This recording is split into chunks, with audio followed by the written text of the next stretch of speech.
दिल्ली में छात्रों के आंदोलन को लेकर सियासत लगातार गर्माती जा रही है। कांग्रेस नेता और लोकसभा में नेता प्रतिपक्ष राहुल गांधी ने प्रदर्शनकारी छात्रों के समर्थन में केंद्र सरकार पर तीखा हमला बोला है। राहुल गांधी ने कहा कि छात्र शांतिपूर्ण तरीके से अपना विरोध दर्ज करा रहे थे, लेकिन उनके साथ जिस तरह का व्यवहार किया गया वह लोकतंत्र के लिए गंभीर चिंता का विषय है। राहुल गांधी ने सरकार के सामने 3 प्रमुख मांगें रखीं। पहली मांग में उन्होंने कहा कि बार बार हो रहे पेपर लीक के लिए जिम्मेदार लोगों के खिलाफ सख्त कार्रवाई की जाए ताकि युवाओं का भविष्य सुरक्षित हो सके। दूसरी मांग में उन्होंने कहा कि छात्रों पर लाठीचार्ज और कथित गोली चलाने वाले जिम्मेदार अधिकारियों के खिलाफ कार्रवाई की जाए। उनका दावा था कि कई छात्रों को गंभीर चोटें आई हैं और उनके भविष्य पर इसका असर पड़ सकता है। राहुल गांधी ने कहा कि छात्रों को डराने और उनकी आवाज दबाने की कोशिश बंद होनी चाहिए। उनका कहना था कि अपनी मांगों को लेकर शांतिपूर्ण प्रदर्शन करना लोकतांत्रिक अधिकार है और इसका सम्मान किया जाना चाहिए। इस दौरान राहुल गांधी ने शिक्षा मंत्री धर्मेंद्र प्रधान के इस्तीफे की मांग भी दोहराई।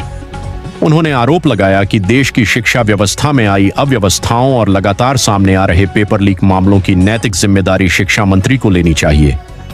राहुल गांधी ने कहा कि जब तक धर्मेंद्र प्रधान पद पर बने रहेंगे तब तक छात्रों का भरोसा बहाल नहीं हो पाएगा। वहीं बीजेपी नेताओं की ओर से यह कहा गया कि कुछ मांगों पर बातचीत के जरिए समाधान निकालने की कोशिश की जा रही है। हालांकि शिक्षा मंत्री के इस्तीफे की मांग पर अभी सहमति नहीं बनी है। अब इस पूरे मामले में सरकार क्या फैसला लेती है और छात्रों की मांगों पर क्या रुख अपनाया जाता है, इस पर सभी की नजर बनी हुई है। फिलहाल छात्रों का आंदोलन और इस मुद्दे पर सियासी बयानबाजी दोनों जारी हैं। पीसफुल प्रोटेस्ट की है जिसके कारण पेपर लीक हो रहा है, उसको सैक किया जाए। दूसरी मांग कि ये जो हमारे फ्यूचर पे गोली चलाए हैं, लाठी मारे हैं, उन पर कार्रवाई होनी चाहिए।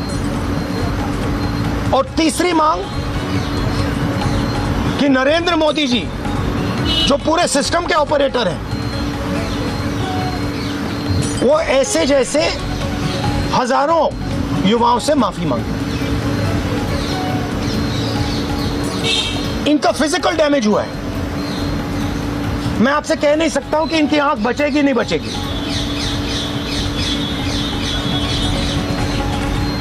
इनकी कोई गलती नहीं। तो ये 3 मांगे हैं। हमारे स्टूडेंट्स को मारना बंद कीजिए, धमकाना बंद कीजिए और ये मांगे पूरी कीजिए। यही मैसेज है। हाँ, हरियाणा बीजेपी नेता और जो मंत्री गए थे सीजेपी से बात करने, वो कह रहे 2 मांग पर तो सहमति हमारी बन गई है कि जो मुकदमा हुआ उसे दर्ज करने से वापस कर लेंगे और एक्शन भी ले लेंगे। लेकिन जो मुख्य मांग है धर्मेंद्र प्रधान का इस्तीफा, वो कह रहे हैं कल दोपहर में इस पे बात करेंगे। हमने पोजीशन क्लियर कर दी है, स्टूडेंट्स ने पोजीशन क्लियर कर दी है। जो उनकी मांग है उसे हम रिपीट कर रहे हैं। Dharmendra Pradhan is a criminal education minister. He has to be removed. He is a symbol of the collapse of our education system. He has to go. He is the reason my brother has got shot. He is the reason thousands of people are outside. He has to go. Thank you.